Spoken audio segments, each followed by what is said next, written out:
side, the stress on theological education and indigenization of theological education is a very, very important factor that has come out, and I underline the importance of that.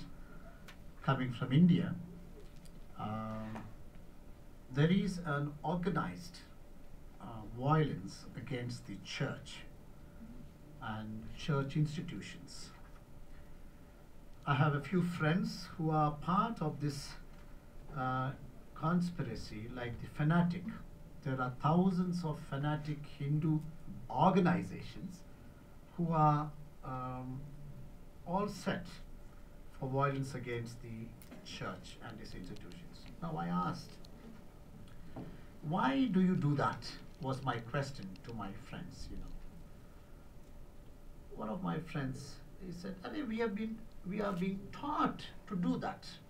So they go to a what they call a shaka. They have a stick, they wear khaki shorts like police, you know, for previous times. Early in the morning, every week, they go and they are taught. What he said was, India was colonized by the British. And we are taught that India was taken into the hands of the British rule by way of 4 means.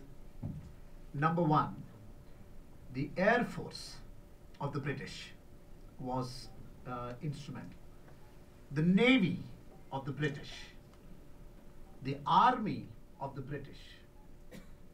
You guess the 4th one? They said it is the church. So it is in and through these 4 that, you know, India was taken into the British rule.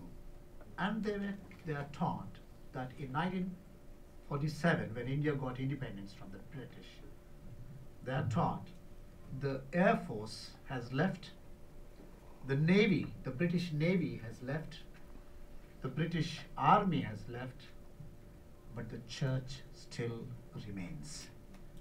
So the church in its totality is seen as the remnant of one implement through which, you know, India was colonized, and they envision total freedom, total independence to India only when the church leaves.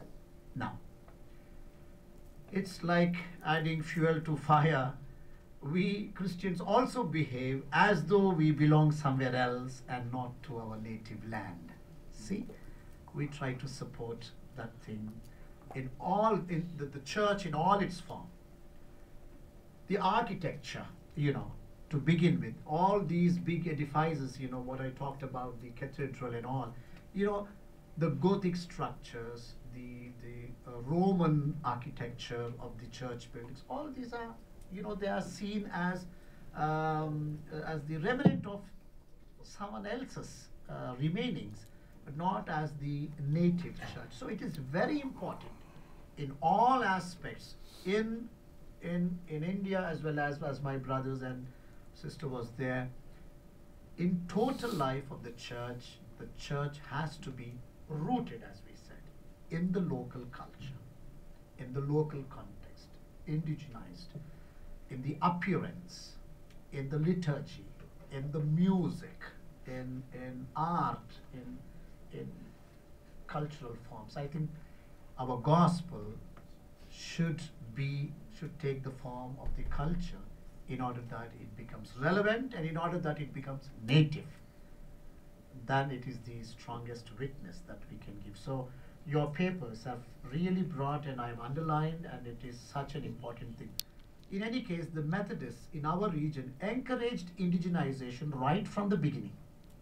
Right from the beginning. When other mission fields in other areas like the Basel mission from Europe, you know, they were as missionaries in one part, and they restricted any singing, any music from the native side, which was termed as pagan or not godly, or even affirming to be satanic or something, musical instruments and all these things. But on the other hand, the Methodists had this supporting the indigenization in our regions, and there is lot that happened in that field, and we partly feel very comfortable as much as indigenization has happened.